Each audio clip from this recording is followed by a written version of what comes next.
Have you ever had to walk away from a toxic family member? No names, just yes or no. On Thanksgiving morning, I slid a pie onto the back seat like a newborn you do not quite trust your own hands with. Not because it was some precious family recipe, but because I had made it from scratch in a tiny apartment kitchen that still smelled like cinnamon and the faint singed note of ambition. And as I drove the familiar route past the high school track and the church with the chipped bell, I told myself, in the kind of pep talk you give before walking into a courtroom or an ex's wedding, that I would smile, nod, eat my turkey, and refuse to audition for the role of the family disappointment for one more holiday in a row. By the time I pulled into my mother's driveway, the house looked exactly the way memory insists on looking when it wants something from you, with the porch light glowing at noon because she likes the way it photographs in her head. The wreath still shedding last year's glitter onto the welcome mat, and the white paint holding up better than it should considering I was the one who sanded the rails in July when the heat welded my shirt to my back and my mother announced from the doorway that sanding was so much easier than real work because nobody was shouting deadlines at me. I remember smiling then, the way you do when you hear a mosquito and wonder how fast you can clap your hands together without looking petty. Inside, the table was already halfway to a parade float, every dish choreographed, labels written in my mother's looping hand, and my brother Michael arriving at the exact moment the work was done, which has always been his unspoken talent. With his wife in a sweater that whispered money and their kids in matching socks that probably came with a discount code for a lifestyle, while I stood with my pie, hair frizzing from the steam, and listened to my mother gush about how blessed she felt to have a son who had given her grandchildren as if biology were a moral achievement and not just what happens when two people get bored enough on a Saturday. When Michael hugged me, he smelled like a cologne that wanted to be taken seriously, the kind of scent you buy when a car payment is a personality, and he said, with that gentle condescension that comes free with fatherhood in certain circles, that he was glad I could make it this year given how busy things must be for a woman with no children to wrangle, and I laughed, because the alternative was to list the invoices I had collected, the articles I had edited, the jobs I had taken that did not come with gold stars, but absolutely came with rent. Yet he had already turned away, drawn by my mother's voice announcing that a man should carve the turkey because tradition, which is our family's polite word for habits that benefit Michael. I carried my pie to the kitchen, set it among the other offerings, and placed, very deliberately, the framed photo I had brought beside the gravy boat, a picture of me and Dad on the roof the summer before he got sick, both of us sunburned and laughing. My hands black with tar, his eyes crinkled into that secret he always wore when he was proud of me. I put it there not because I thought anyone would gush over it, but because kitchens are where our truths tend to simmer in this house, and I wanted the room to know that this home has my fingerprints baked into its trim. Small talk wobbled into the usual performance, with updates about piano recitals and discount mortgages, and how my mother's neighbor's grandson had been accepted to a school with a football team that made the town clutch its pearls. And when the conversation drifted, as it always does, toward the subject of what comes next, my mother's eyes went soft around the edges, the way they do when she is about to make a statement sound like a prayer, and she said that time has a way of preparing a family for transitions, that the house is not just wood and drywall but a legacy. That legacy deserves a natural home, and I felt the table tighten a little because everyone knew what this monologue wanted to be when it grew up. I kept my smile, took a sip of sparkling cider that tasted like patience, and asked my niece about her science project, which gave my mother 20 patient seconds to decide whether kindness or control would headline the afternoon, and she chose, as she always does when backed by an audience, the version of love that looks like a decision already made, because she launched into a memory about Michael's first steps on this very floor, the dent on the baseboard from his first tantrum, the pencil marks in the pantry from his first growth spurt, while the marks my father and I left paint flecks on the crawlspace door, the caulk line we cursed into straightness, the broken hinge I fixed with a butter knife, drifted through the room like unsponsored facts. From the kitchen came a minute clink, the frame nudged by a careless elbow, and my mother glanced at the photo as if it had wandered into the wrong party. I watched her look too long at my father's face and then away, and I knew she remembered. even if she would not say it aloud, that he had taught me how to hold a power drill and a boundary, that he had once told me the house can break your heart if you forget it is just a building, and I let that knowledge sit between us like an uninvited guest who refuses to leave. When grace was said, my mother slipped her hand into mine and squeezed with a pressure that meant perform, and I did. I bowed my head and thanked the same abstract blessings everyone thanks, then added a very specific one for the hands that maintain a home when nobody is watching, a sentence that made Michael's fork pause above his plate for a fraction of a second. And if that sounds petty, it was absolutely intentional, because I am done with the kind of politeness that keeps score only to hand out trophies to the loudest complainer. As plates circled and compliments were dispensed like coupons, my mother announced, in the tone of a hostess unveiling a showstopper, that she had something grown-up to discuss after dessert, which is her favorite way to smuggle control into the room. And I felt a calm settle into me that surprised even me, a calm that tasted like late-night spreadsheets and logged phone calls, and the quiet relief of being the only person who knows where the fire extinguisher is, because while she draped her sentence with the usual silk, family comes first, tradition is guidance, decisions should be sensible, I slid my tiny revenge across the table without moving a muscle. I reached for my pie and said, lightly, that I had updated the family recipe card on the fridge, which made my mother beam until she read the new line I had written in tidy letters, crust blind baked by the daughter who knows where the oven mitts are because she actually uses them, and the room laughed in that startled way that sounds like a drawer sticking, and Michael muttered something about attitude. But it was too late because everyone had eaten the joke and tasted the truth, and as my mother recovered her smile and lifted her water glass to call for attention, I watched her inhale for the speech we both knew was coming and thought, with a steadiness that felt like a new muscle, that if she wanted a stage, I would be ready with a curtain. She cleared her throat, tapped her glass with a spoon so gently you could hear the metal thinking about it, and said, in that careful voice that makes even weather sound like a legal clause, that when a son has a wife and children, a family home has a natural destination. And I set my glass down and leaned back, the photo of my father catching a sliver of light behind the gravy, and I let her finish her sentence, because it is easier to win when the other side finally puts their cards on the table and shows you exactly how little they think you hold.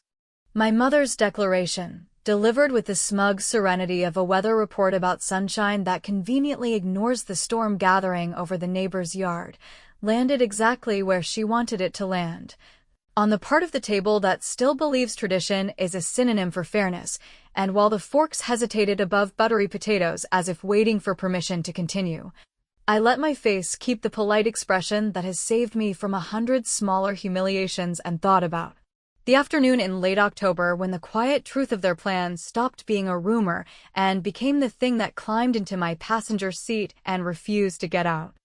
It had been one of those gray Saturdays when the sky hangs low and errands feel like alibis, and I had driven over with caulk and painter's tape because the upstairs window had been whistling since spring, a project no one else seemed to hear.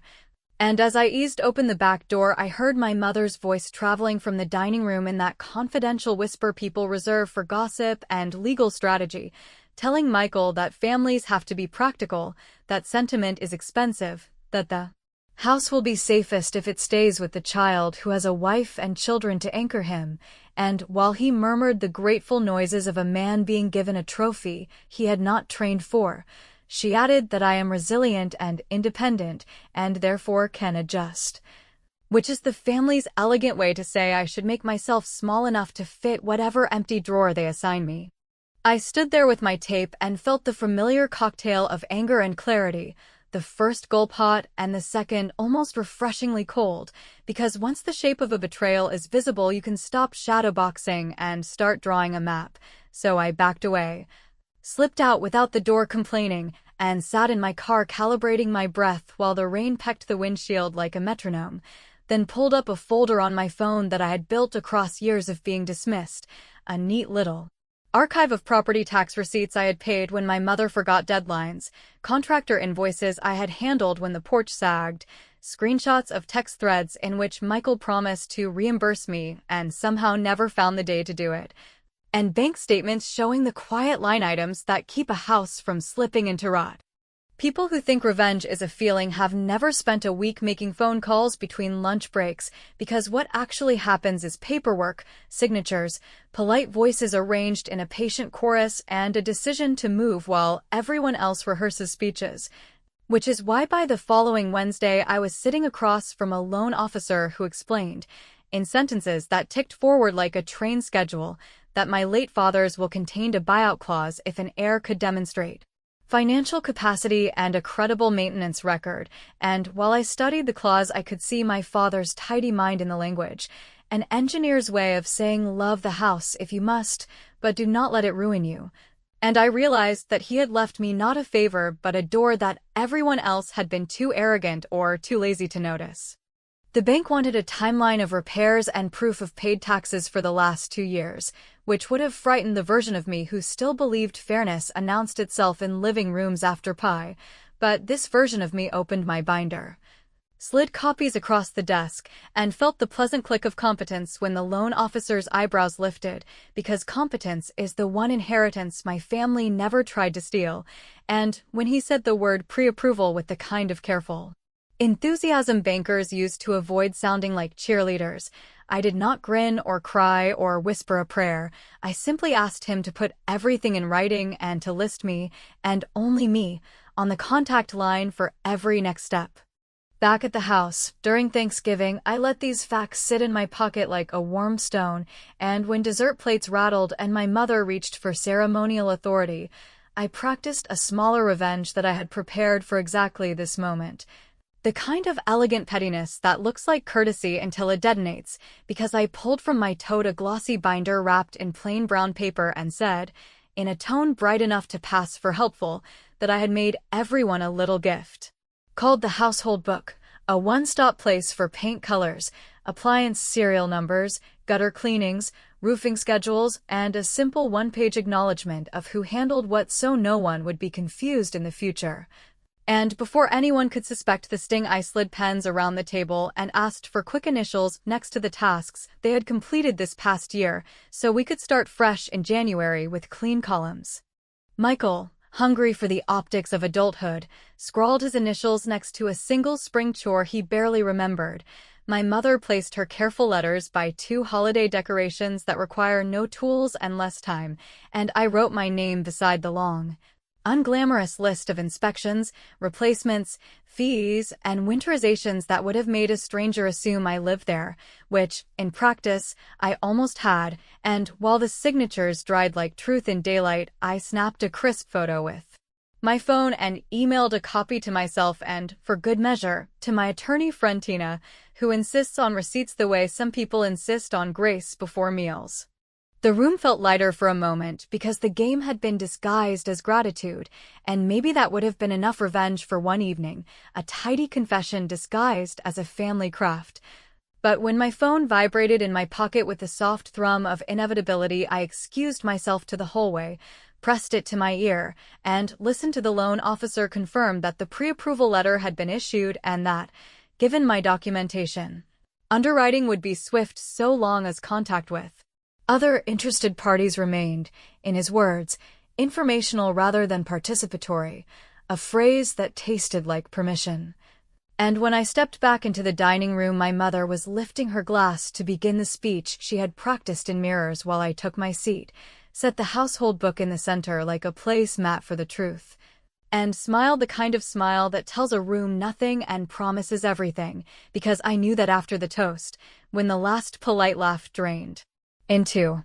silence, I would ask, very sweetly, for 5 quick signatures on something purely administrative, and the look on her face would tell me whether she understood that the era of me adjusting had quietly ended. The week between that gray Saturday of overheard promises and the bright, brittle theater of Thanksgiving unfolded like a training montage scored with the unromantic percussion of keyboard clicks and hold music.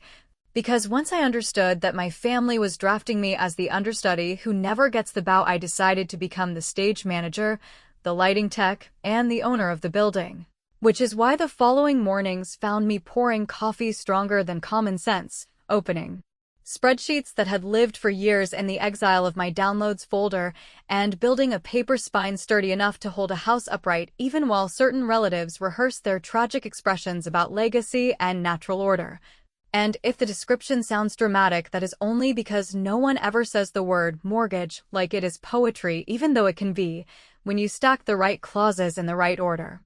I called Tina first, partly because every woman deserves one friend who treats a problem like a crossword puzzle, and partly because she was the person who had slipped me the first hint about the buyout clause after the funeral. A gentle nudge wrapped in condolences that I was not ready to parse until I saw how quickly grief can be rearranged into strategy when men with keys smell opportunity. She listened without interrupting, hummed an approving little note when I described the household book stunt as both documentation and bait, and then outlined, with the unhurried calm of someone who ties her running shoes before the siren goes off, the sequence of moves that would make pre-approval a lever rather than a sticker on a folder. Starting with a letter of intent addressed to the estate and ending with a request to the title company to produce a clean chain that recognized the maintenance burden I had demonstrably carried. While the loan officer gathered his stack of polite questions, employment history, income stability, debt-to-income ratios that sound punitive until you remember they are just arithmetic, I assembled my own evidence with the slightly manic precision of a person who knows she will not be believed unless the receipts are laminated. Which is why I printed screenshots of every property tax payment I had made during the 2 years my mother misplaced the bill under catalogs promising better holidays at better prices, clipped the inspection reports I had booked and paid for when the attic insulation melted into something that looked like a neglected cake, added photographs of repairs stamped with the small tyranny of dates, and tucked a short letter in the front pocket that simply listed, like a quiet drumbeat, the ways an apparently single, apparently childless woman had nonetheless been the only adult in the room when the roof leaked, the gutter sagged, the furnace rattled, and the porch flirted with gravity. Michael, during this interval, sent a text message that performed concern but smelled like surveillance, a breezy ping asking how my week was going and whether I could pick up more cranberries because his wife had miscounted. And I replied with the same cheerful ambiguity that has kept me alive at this table, promising to bring what was needed and asking after his kids in a way that invited more words than he had time for. Because the trick to stealing a march on a person who believes he is destined to win is to let him keep believing it while you move his finish line 3 feet to the left, which is why I also copied my mother on a separate message about the window whistle, framed as a courtesy update complete with a note that the fix had been delayed pending agreement from all interested parties. And when she wrote back that she trusted me implicitly with small things, I heard the compliment fold itself into an insult and quietly placed it in the file marked leverage. The bank meeting took place on a Tuesday that smelled like damp wool and leaf mulch, and as I sat across from the loan officer, I remembered my father teaching me how to read a level, his finger tapping the bubble while he said that the eye lies when it wants a corner to be straight, and I let that memory steady my breathing while I signed permission forms, answered the same question about income stability 3 different respectful ways, and clarified that yes, I understood the buyout clause required either the brother's consent or an affidavit of non-contribution to maintenance, which I possessed in the form of his cheerful initials beside exactly one spring chore in the household book and a decade of silence during every crisis in which a wrench, not a speech, had been required. By the time underwriting requested employment verification, the file had its own gravity, so when the pre-approval arrived with the friendly thud of inevitability, I did not celebrate out loud. I simply forwarded the letter to Tina with a subject line that read almost there and then. Because revenge deserved a flourish proportionate to the insult, I drove to a print shop and made a few tasteful copies on thick paper that felt like decisions, slipped one into a manila envelope, and added it to the canvas tote that would accompany me to Thanksgiving like a hymn book carried by a wolf in pearls. For fun, or perhaps for sanity, I added a second project to my week, the kind of small theater that passes as courtesy in families like mine, and I mean the pie tracker I drafted on a clean index card, a tidy list of who brought what and when. An obviously trivial ledger that I knew would sting later, because under the pen line where I wrote my name I added the year that I cooked the entire meal while my mother had a cold and Michael cited a tailgate, the year I paid for the turkey when the freezer died and everyone else shrugged, and the year I cleaned the oven no one admitted had burned sugar welding racks in place, and then I left blank spaces next to other names that were not mistakes so much as memories finally allowed to breathe. I tucked the card into the household book so that when we all flipped to the page with appliance serial numbers for the sake of a laugh, someone's eyes would snag on the truth disguised as a domestic joke, and they would smile while their stomach dropped. On the night before Thanksgiving, with the pie cooling and the binder packed and my hands oddly steady for a woman who was about to pull the tablecloth with the dishes still on it, I printed one more document. The letter of intent Tina had drafted on my behalf in language so polite you could have served it with tea, which stated that I, as an heir in good standing, intended to exercise the buyout clause in accordance with the will, contingent upon standard underwriting and clean title, and that all communications regarding the property should be addressed to me as the primary point of contact, a sentence that would mean almost nothing to my mother until she realized it meant everything. And I slid that letter behind the pre-approval like a pair of matched blades, placed the envelope on top of my tote so it would be the last thing I touched before locking the door behind me in the morning, and went to bed feeling the pleasant ache of a person who has finally lifted something heavy, without being asked to applaud someone else for the effort. The morning of Thanksgiving broke with that deceptive kind of sunlight that looks like forgiveness until you step outside and realize the air is colder than you planned for, and as I drove through the neighborhood I grew up in, passing the same rows of maples shedding their last bright leaves onto driveways, I felt a strange calm settle into me, not peace exactly, but the stillness that comes after you've memorized the floor plan of a battlefield. The pie rode beside me again, this time joined by the heavy tote that contained not gifts or casseroles, but the culmination of every quiet indignity disguised as family tradition. And the closer I came to my mother's house, the clearer it became that I wasn't arriving for dinner, I was arriving for the last act of a play that had run too many seasons. Inside, the smell of turkey and onions clung to the air like something desperate to please, and my mother moved through the kitchen with the choreographed precision of someone hosting royalty. Only the royalty in question were her own illusions about order and legacy. Michael was already in the living room, his voice booming through the house as he described the challenges of fatherhood to anyone who would listen, painting himself as a man carrying the world on his shoulders when in truth he was balancing a single grocery bag and demanding applause for the effort. His wife laughed at every punchline, their children ran laps around the furniture, and I stood there for a moment, watching them move through the same rooms where I once patched drywall, painted baseboards, and learned the subtle art of being useful in silence.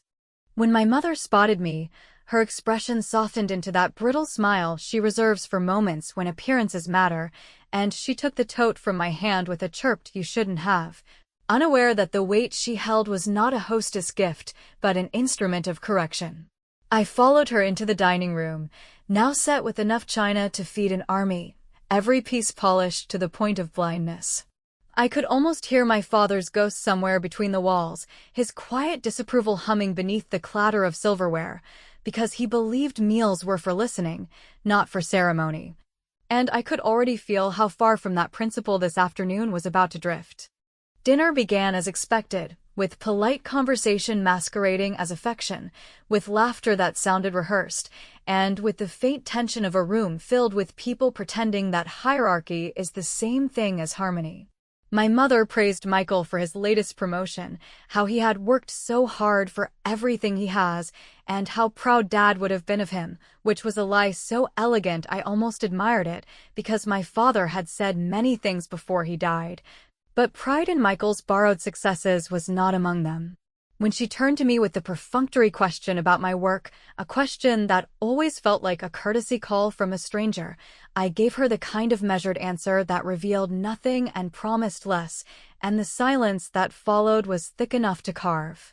Then came the moment she had been waiting for, the quiet command of her spoon against her glass, the universal summons for attention that every mother in this family wields like a gavel. "I have something important to discuss," she began, her voice calm, deliberate, heavy with the false intimacy of someone pretending to protect what they are about to destroy. She spoke of legacy again, of responsibility, of what makes sense for the family. And as she went on, I watched Michael straighten in his chair, his confidence inflating with every word until it nearly brushed the chandelier. When she said the words, "Your brother should inherit the family home. He has a wife and children," I saw him nod solemnly, like a man accepting a medal for bravery he hadn't earned, while the rest of the table murmured their approval, mistaking inheritance for virtue. I did not speak immediately, and that silence, I think, unnerved them more than anger ever could. I simply placed my fork down, folded my napkin, and looked at my mother long enough for her to notice that I wasn't blinking. Then I said, in a voice so calm it nearly frightened me, "Funny, because the bank already approved me as the sole owner." The words hung there, suspended above the gravy and mashed potatoes, heavier than any confession, and for the first time in my life, I had the luxury of watching disbelief travel around a table like a slow fire. Michael's fork slipped from his hand and clattered against the plate. My mother's eyes darted to the toad on the sideboard, as if she had suddenly realized what she had been holding. And the rest of the room froze in that delicate moment when denial and recognition collide. I reached into the bag, withdrew the manila envelope, and slid it across the table until it came to rest beside the cranberry sauce. "All the paperwork's there," I said softly, "including the pre-approval and the buyout notice. You'll see that everything is in order." My mother blinked, her mouth parting just enough to let confusion escape, while Michael leaned forward, scanning the first few lines of the letter before his face flushed the color of the napkins. The silence that followed was not peaceful. It was the stunned quiet of people realizing the script has been rewritten and their lines no longer make sense. My mother stammered something about misunderstanding, about how surely I hadn't meant to go through with it, how families don't make decisions this way, and I listened with a patience born of years spent doing exactly what I was told. "You're right," I said, my voice steady. "Families don't. But you did. I'm just following the precedent." I could feel the air shift then, something collapsing and rearranging itself, a new gravity forming in the room. The children had gone quiet, their bright eyes flicking between adults who suddenly looked like strangers. Michael tried to regain footing, his tone slipping from disbelief to mockery, muttering about how this was so like me, how I was always dramatic, always needed attention, but the tremor in his voice betrayed him. My mother, still holding her glass as though it might anchor her to the life she thought she controlled, said my father would be disappointed, and for a moment that almost cut me, until I remembered the last thing my father ever told me about this house, that it was only wooden walls, but the way people treat each other inside it decides what kind of home it becomes. I stood, leaving my untouched plate behind, and said quietly that he'd be proud, not because I took the house, but because I finally stopped asking permission to live in it. Then I turned and walked to the kitchen, leaving behind the scent of roasted meat and shattered illusions, and as I reached for my coat, I heard the faint sound of metal scraping against porcelain, the dinner continuing, because even after the truth detonates, people still have to eat. The next morning arrived with the sound of nothing, that strange kind of quiet that comes when a house has exhausted every possible argument and the only thing left to do is listen to the echo of what was said. I had left my mother's place before dessert, driving through the dark with the windows cracked, letting the smell of cold earth and wood smoke replace the heaviness of roasted air and unspoken things. And by the time I reached my apartment, the envelope of signed copies lay on the passenger seat beside me like proof of some private revolution. There was no triumph in me, not in the cinematic sense, only a long, steady release, the slow exhale of someone who has finally stopped trying to explain her worth to people determined not to see it. I made coffee the way my father used to, with the kettle whistling and the radio muttering news no one really hears, and as I stirred in the sugar I imagined him at the table, arms folded. That wry little smile he wore when other people finally caught up to a conclusion he had already reached years ago. He would have called what I did maintenance, the way he used to describe replacing a pipe or tightening a hinge, not vengeance, not rebellion, simply the act of keeping something upright that would otherwise collapse under the weight of neglect. For the first time in my adult life, I allowed myself to believe that perhaps he had seen me all along, that his silence in those final months had been less about resignation and more about handing me a blueprint without needing to say the words.